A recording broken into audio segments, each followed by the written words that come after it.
ಇಲ್ಲ, ಇಂಟೆನ್ಷನ್ ಇದ್ದಿದ್ದು ಕೊರಿಯೋಗ್ರಫಿ ಅಷ್ಟೇ, ಮಿಕ್ಕಿದೆಲ್ಲ ಆ್ಯಕ್ಸಿಡೆಂಟ್ ಅಂತ ಹೇಳೋಕ್ಕೆ ಇಷ್ಟಪಡ್ತೀನಿ. ಎಲ್ಲನೂ ಅಂದರೆ ಡ್ಯಾನ್ಸ್ ಯಾವಾಗ ಸ್ಟಾರ್ಟ್ ಮಾಡಿದ್ನೋ ಆವಾಗಿಂದ ಇದ್ದಿದ್ದು ಒಂದೇ, ನಾನು ಒಳ್ಳೆ ಆಕ್ಸಿಡೆಂಟ್ಸೇ.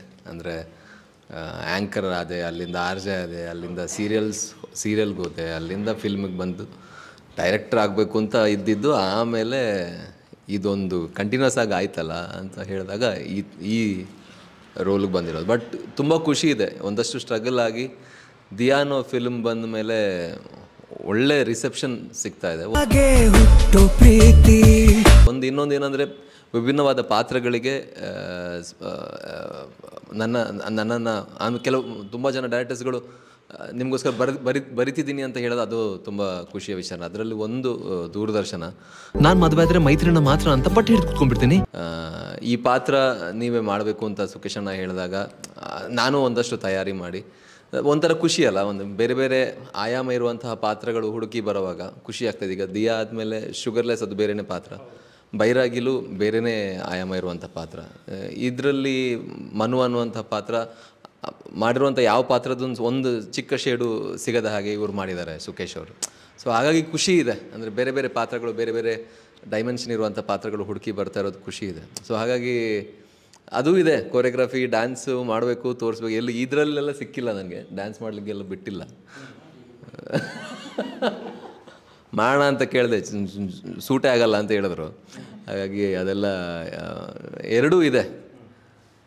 ಮುಂದೆ ಫ್ಯೂಚರಲ್ಲಿ ಖಂಡಿತವಾಗ್ಲೂ ನಾನು ಕೊರಿಯೋಗ್ರಾಫರ್ ಆಗ್ಬೋದು. ಅಂದರೆ ಸಿಕ್ಕರೆ ಅದೊಂದು ನನ್ನ ತಲೆಯಲ್ಲಿ ಮೊದಲಿಂದ ಇದೆ ಅಲ್ಲ. ಸೊ ಹಾಗಾಗಿ ಯಾವತ್ತಾದರೂ ನಾನು ಇಷ್ಟಪಡೋ ಡ್ಯಾನ್ಸರ್ಸ್ ಎಲ್ಲ ಇದ್ದಾರೆ, ಒಳ್ಳೊಳ್ಳೆ ಡ್ಯಾನ್ಸ್ ಹೀರೋಸ್ಗಳು. ಅವ್ರಿಗೆ ಒಂದಲ್ಲ ಒಂದಿನ ಕೊರಿಯೋಗ್ರಫಿ ಮಾಡ್ತೀನಿ. ಬಿಫೋರ್ ದಿಯಾ ಸಿನಿಮಾ ಮುಂಚೆ ಪಾತ್ರಗಳಿಗೆ ನಿಮಗೆ ಅಂದರೆ ಕ್ಯಾರೆಕ್ಟರ್ನ ಸೆಲೆಕ್ಟ್ ಮಾಡ್ತಾರೆ. ಸೊ ಈಗ ಡೈರೆಕ್ಟರ್ಸ್ಗಳು ನಿಮಗೋಸ್ಕರ ಪಾತ್ರಗಳನ್ನ ಕ್ರಿಯೇಟ್ ಮಾಡೋದು ಬದಲಾಗಿದೆ. ಸೊ ಹೇಗೆ? ಅಷ್ಟೊಂದೆಲ್ಲ ಆಗಿಲ್ಲ. ಕೆಲವೊಂದೆಲ್ಲ ಕಥೆ ಬರೆದಿರ್ತಾರಲ್ಲ, ಅದಕ್ಕೆ ಇವ್ರು ಸೂಟ್ ಆಗ್ತಾರೆ ಅನ್ನೋ ರೀತಿ ಖುಷಿ ಕೊಡ್ತಾ ಇದೆ. ಅಂದರೆ ನಮ್ಮಂಥ ಲೋವರ್ ಮಿಡಲ್ ಕ್ಲಾಸ್ ಫ್ಯಾಮಿಲಿಯಿಂದ ಬಂದಿರುವಂಥ ಹೀರೋಸ್ಗಳಿಗೆ ಈ ಲೆವೆಲ್ ಆಫ್ ರಿಸೆಪ್ಷನ್ ಇದೆಯಲ್ಲ, ಅದು ನಿಜವಾಗ್ಲೂ ಕೆಲವರೆಲ್ಲ ಹೇಳ್ತಾರೆ ಇಲ್ಲ ಕೊಡಲ್ಲ ಇಂಡಸ್ಟ್ರಿ ಹಾಗೆ ಹೀಗೆ ಅಂತ. ಈಗ ನಾನೇ ಲೈವ್ ಎಕ್ಸಾಂಪಲ್. ನನಗೆ ಯಾವ ಕನೆಕ್ಷನ್ ಇಲ್ಲ, ನನಗೆ ಯಾರು ಪರಿಚಯನೂ ಇಲ್ಲ, ಎಲ್ಲಿಂದನೂ ಬಂದವನಿಗೆ. ದಿಯಾಗಿಂತ ಮೊದಲು ನಾನು ಯಾರು ಅಂತ ಯಾರಿಗೂ ಗೊತ್ತಿರಲಿಲ್ಲ. ಬಟ್ ಈಗ ಒಂದಷ್ಟು ಸಿನಿಮಾಗಳು, ಒಂದಷ್ಟು ಪಾತ್ರಗಳು ಹುಡುಕಿ ಬರ್ತಾ ಇರೋದು ನನ್ನ ಸೌಭಾಗ್ಯ ಅಂತ ಹೇಳ್ಬೋದು. ಆ್ಯಂಡ್ ಯೂಶ್ವಲಿ ಅಷ್ಟೇ, ಒಂದು ಏನು ಹೇಳೋದು, ಹಾನೆಸ್ಟ್ ಪ್ರಯತ್ನ ನಮ್ಮ ಕಡೆಯಿಂದ ಇದ್ದರೆ ರಿಸೆಪ್ಷನ್ ಇದ್ದೇ ಇರುತ್ತೆ, ಬೇರೆ ಬೇರೆ ಒಂದು ವೇ ಇದ್ದೇ ಇರುತ್ತೆ. ಸೊ ಹಾಗಾಗಿ ಖುಷಿ ಇದೆ, ತುಂಬ ತುಂಬ ಖುಷಿ ಇದೆ. ಸೊ ನೆಕ್ಸ್ಟು ನಾವು ಕೇಳ್ಪಟ್ಟಾಗ ರಿಸರ್ಚ್ ಮಾಡಿದ್ರೆ ನೀವು ಮಾರ್ಷಲ್ ಆರ್ಟ್ಸ್ ಬೇರೆ ಕಲ್ತಿದ್ರಿ. ಸೊ ಅದೇ ಹೇಗೆ ಇಂಟ್ರೆಸ್ಟ್ ಬಂತು ಸರ್? ಮೊದಲಿಂದ ನಾನು ಅದೇ ಸ್ಕೂಲ್ ಡೇಸಿಂದನೂ ನನಗೆ ಈ ನೋಡಿದ್ದೆಲ್ಲ ಬೇಕು ಅನ್ನೋ ಥರ, ನೋಡಿದ್ದೆಲ್ಲ ಕಲಿಬೇಕು ಅನ್ನೋ ಹಂಬಲ. ಹಾಗೆ ಮಾರ್ಷಲ್ ಆರ್ಟ್ಸು ಕಲ್ತಿದ್ದು, ಡ್ಯಾನ್ಸು ಕಲ್ತಿದ್ದು, ಎಲ್ಲ ಇದೆ ಜುಗಾಡ್ ಅನ್ನೋ ಥರ. ಮೊದಲು ನಾನು ಕಲಿತಿದ್ದ ಟೈಮಲ್ಲಿ VCR ಎಲ್ಲ ಬರ್ತಾಯಿತ್ತು, ಅದನ್ನೆಲ್ಲ ತಗೊಂಡು ನೋಡಿ ಸ್ಲೋ ಮೋಷನ್ ಮಾಡಿ ಹಾಗೆ ಕಲ್ತಿದ್ದು. ಡ್ಯಾನ್ಸು ಹಾಗೆ ಕಲ್ತಿದ್ದು. ಸೊ ಹಾಗಾಗಿ ಇದೆ. ಈಗ ಕ್ರಮೇಣ ಎಲ್ಲ ಯೂಸಿಗೆ ಬರ್ತಾಯಿದೆ. ಕಲ್ತಿರೋ ಮಾರ್ಷಲ್ ಆರ್ಟ್ಸ್ ಆಗಿರಲಿ, RJ ಆಗಿದ್ದಾಗಿರಲಿ, ಡ್ಯಾನ್ಸಸ್ ಆಗಿದ್ದು ಎಲ್ಲನೂ ಈಗ ಆ್ಯಕ್ಟರ್ ಆಗಿರೋದ್ರಿಂದ ಎಲ್ಲನೂ ರಿಕ್ವೈರ್ಡ್ ಅಲ್ಲ. ಸೊ ನೆಕ್ಸ್ಟ್ ಒಂದು ಸಿನಿಮಾದಲ್ಲಿ out and out action character ಮಾಡ್ತಾಯಿದ್ದೀನಿ. ಸೊ ಎಲ್ಲ ಯೂಸ್ ಆಗ್ತಾಯಿದೆ. ಸೊ ದೂರದರ್ಶನ ಕಥೆನ ನೀವು ಎಕ್ಸೆಪ್ಟ್ ಮಾಡಿದ್ದೆ ಯಾವ ರೀಸನ್ ಬಂದು ಏನಂತ ಹೇಳಿದ್ರೆ, ನಾನು 90s ಕಿಡ್ ಆಗಿರೋದ್ರಿಂದ, ನಾನು ಹುಟ್ಟಿದ ಬೆಳೆದಿರೋ ಉಡುಪಿ. ಸುಖೇಶ್ ಅವರು ಕೂಡ ಉಡುಪಿ ಜಿಲ್ಲೆಯವರೇ. ಸೊ ಅವರು ಬರೆದಿರೋ ರೀತಿ ಇದೆಯಲ್ಲ, ನನಗೆ ನನ್ನ ಹಳ್ಳೀಲಿ ನಡೆದಿರುವಂಥ ಘಟನೆಗಳೇ ನನಗೆ ನೆನಪಾಯಿತು. ದಿಟ್ಟೋ ನಮ್ಮ ಮನೆಯಲ್ಲಿ, ನಮ್ಮ ಊರಲ್ಲಿ ಏನೆಲ್ಲ ನಡೆದಿತ್ತು ಟಿ ವಿ ಬಂದಾಗ ಅದೆಲ್ಲ ಈ ಸಿನಿಮಾದಲ್ಲಿ ತುಂಬ ಚೆನ್ನಾಗಿ ಬರೆದಿದ್ದಾರೆ. ಸೊ ಹಾಗೆ ನನಗೆ ಅನಿಸ್ತು ಇದು ತುಂಬ ಕನೆಕ್ಟ್ ಆಗ್ಬೋದು. ಈಗ 80-90 ದಶಕದಲ್ಲಿ ಇದ್ದವ್ರಿಗೆ ಕನೆಕ್ಟ್ ಆಗುತ್ತೆ.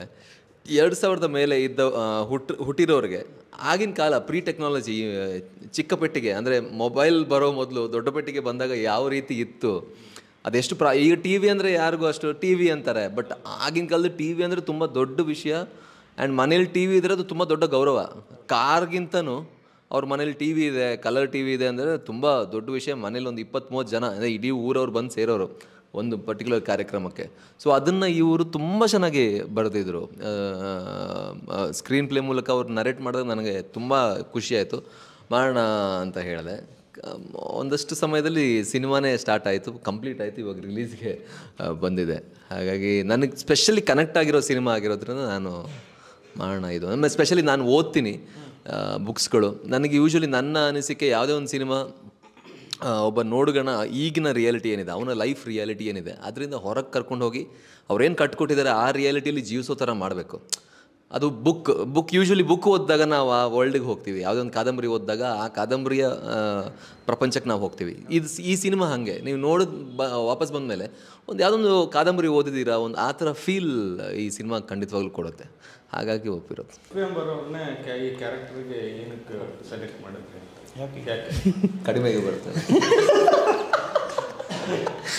ಪೃಥ್ವಿ ಅಂಬರ್ ಯಾಕೆ ಅಂದರೆ, ನಾನು ಕತೆ ಬರಿಬೇಕಾದ್ರೆ ಮನು ಅನ್ನೋ ಪಾತ್ರ ಸೃಷ್ಟಿ ಆದಮೇಲೆ ಮೇ ಬಿ ಫಸ್ಟು ಆ ಪಾತ್ರದ ಹೆಸರು ನಾಗರಾಜ ಅಂತ ಇತ್ತು. ಆ ಕ್ಯಾರೆಕ್ಟರ್ ಹೆಸರು ನಾಗರಾಜ್ ಅಂತಲೇ ಇತ್ತು. ಕತೆ ಸಿನಾಪ್ಸಿಸ್ ಬರಿಬೇಕಾದ್ರೆ ಇವರು ಹಳೆ ಹೆಸರು ಹೌದು, ಇವ್ರಿಗೇನೆ ಅದು ಫಿಕ್ಸ್ ಆಗಿತ್ತು. ಬಟ್ ನಾಗರಾಜ ಅಂತ ಮಾಡಿದಾಗ ಇವ್ರ ತಲೆಯಲ್ಲಿ ಇರಲಿಲ್ಲ. ಸಿನಾಪ್ಸಿಸ್ ಮಾಡಿದಾಗ ಸಿನಾಪ್ಸಿಸ್ ಕಂಪ್ಲೀಟಾಗಿ ಯಾವಾಗ ಕತೆಗೆ ನಾನು ವರ್ಕ್ ಮಾಡೋಕ್ಕೆ ಸ್ಟಾರ್ಟ್ ಮಾಡಿದೆ ಆವಾಗ ಅನ್ನಿಸೋಕ್ಕೆ ಸ್ಟಾರ್ಟ್ ಆಯಿತು ನನಗೆ. ಇಲ್ಲ ಪೃಥ್ವಿ ಯಾಕೆಂದರೆ ಪೃಥ್ವಿ ಪರ್ಫಾರ್ಮೆನ್ಸ್ ನಾನು ನೋಡಿದ್ದೆ, ತುಳು ಸಿನಿಮಾಗಳಲ್ಲಿ ನೋಡಿದ್ದೆ, ಆಮೇಲೆ ದಿಯಾ ಕೂಡ ನೋಡಿದ್ದೆ ನಾನು. ಸೊ ಗಾಢವಾಗಿ ಪೃಥ್ವಿನೇ ಆ ಕ್ಯಾರೆಕ್ಟ್ರಲ್ಲಿ ಕೂತ್ಕೋತಾ ಹೋದರು. ಸೊ ಅದನ್ನು ನಾನು ಶೇಪ್ ಮಾಡ್ತಾ ಹೋದೆ. ಬಟ್ ನನಗೂ ಪೃಥ್ವಿಗೂ ಪರಿಚಯ ಇರಲಿಲ್ಲ, ಮಾತಾಡಿರಲಿಲ್ಲ, ಏನೂ ಇರಲಿಲ್ಲ. ಸೊ ಪೃಥ್ವಿ ಏನು ಹೇಗೆ ಎತ್ತ ಅಂತಲೂ ಗೊತ್ತಿರಲಿಲ್ಲ. ಬಟ್ ನನಗೆ ಪೃಥ್ವಿ ಫೇಸೇ ಇಟ್ಕೊಂಡ್ರೆ ವರ್ಕ್ ಆಗುತ್ತೆ ಅಂತ ಅನ್ನಿಸ್ತು. ಆಮೇಲೆ ಆಗ ಪೃಥ್ವಿ ಇದ್ದಿದ್ದಕ್ಕೂ ಮತ್ತು ನಮ್ಮ ಸಿನಿಮಾಗೆ ಅವರು ಚೇಂಜ್ ಓವರ್ ಮಾಡ್ಕೊಂಡಿದ್ದಕ್ಕೂ ತುಂಬ ಇದೆ. ಯಾಕಂದರೆ ಒಂದು ಊರಲ್ಲಿ ಒಂದು ಒಳ್ಳೆ ಮನೆತನ ಅಥವಾ ಒಳ್ಳೆ ಫ್ಯಾಮಿಲಿಯಲ್ಲಿ ಚೆನ್ನಾಗಿ ತಿನ್ಕೊಂಡು ಉಣ್ಕೊಂಡು ಇದ್ದಂಥ ಒಬ್ಬ ಹುಡುಗ ಹೇಗಿರ್ತಾನೆ ಆ ಥರ ಅವ್ರು ರೆಡಿ ಆಗಬೇಕಾಗಿತ್ತು. ಸೊ ಅದು ನೀವು ಸಿನಿಮಾದಲ್ಲಿ ನೋಡ್ಬೋದು. ಆ ಲ್ಯಾವಿಶ್ ಅಂತಲ್ಲ, ಈಗ ಒಂದು ಮನೆಯಲ್ಲಿ ಚೆನ್ನಾಗಿ ಆರಾಮಾಗಿ ಯಾರು ಏನು ಕೇಳಲ್ಲ, ನಾನು ಮಾಡಿದ್ದೆ ಆಟ, ಚೆನ್ನಾಗಿ ಊಟ ತಿಂಡಿ ಎಲ್ಲ ಹೇಗಿರ್ತಾಯಿತ್ತು. ಇವಾಗಲೂ ಆ ಥರದ್ದಿದೆ, ಬಟ್ ಬೇರೆ ಬೇರೆ ರೀತಿಯಲ್ಲಿರುತ್ತೆ. ಸೊ ಆ ಥರ ಹುಡುಗ ಹೇಗಿರ್ತಾನೆ ಅಂದರೆ ಒಬ್ಬನೇ ಮಗನ ಎಷ್ಟು ಪ್ಯಾಂಪರ್ ಮಾಡಿ ಎಷ್ಟು ಬೆಳೆಸ್ತಾರೆ. ಸೊ ಆ ಥರ ಬೆಳೆದಿರುವಂಥ ಚಿಕ್ಕನಿಂದ ಆ ಥರ ಬೆಳೆದಿರುವಂಥ ಒಬ್ಬ ಹುಡುಗನ ಕ್ಯಾರೆಕ್ಟ್ರು ಮನು ಅನ್ನೋದು. ಸೊ ಅದಕ್ಕೆ ಪಕ್ಕಾ ಜಸ್ಟಿಫೈ ಮಾಡಿದ್ದಾರೆ.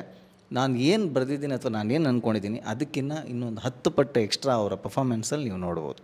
ಸೊ ಪ್ರತಿಯೊಂದು ಪಾತ್ರವರ್ಗಗಳನ್ನ ಹೇಗೆ ಸೆಲೆಕ್ಟ್ ಮಾಡ್ತಿದ್ದೀವಿ ಅಂದರೆ ನನ್ನ ಪಾತ್ರನ ಕತೆ ಬರಿತಾ ಪಾತ್ರಗಳು ಸೃಷ್ಟಿಯಾಗೋದು ಹೇಗೆ ಅಂದರೆ, ನಮ್ಮ ಒಡನಾಟದಲ್ಲಿರುವಂಥ ಒಂದಷ್ಟು ಕ್ಯಾರೆಕ್ಟರ್ಗಳು ಅಥವಾ ನಾನು ನೋಡ್ಕೊಂಡು ಬೆಳೆದಿರುವಂಥದ್ದು, ನಾನು ಓದ್ಕೊಂಡು ಬೆಳೆದಿರುವಂಥದ್ದು, ನನ್ನ ಒಡನಾಟದಲ್ಲಿರುವಂಥ ಒಂದಷ್ಟು ಪಾತ್ರಗಳು. ಈವನ್ ಈ ಸಿನಿಮಾದಲ್ಲೂ ಅಷ್ಟೇ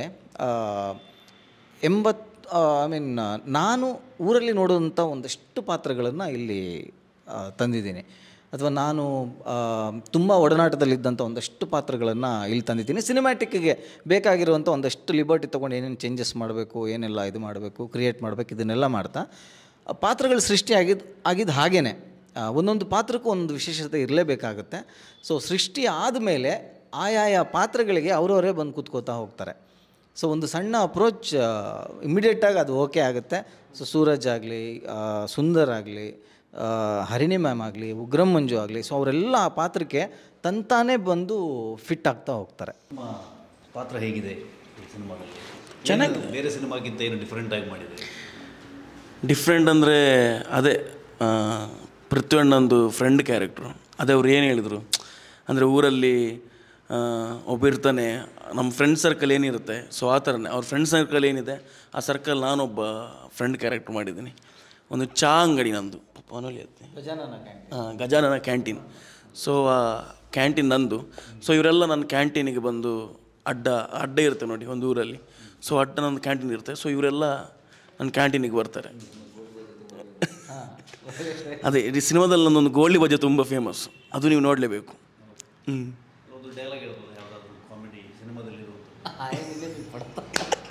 ಅವನಿಗೆ ಕ್ಯಾರೆಕ್ಟರ್ ಹೆಸರೇ ನೆನಪಿಲ್ಲ, ಇವಾಗ ಕೇಳ್ತಿದ್ದಾರೆ ನನ್ನ. ಅದು ಹೇಳ್ಬೇಕಿತ್ತ ನಿಮಗೆ?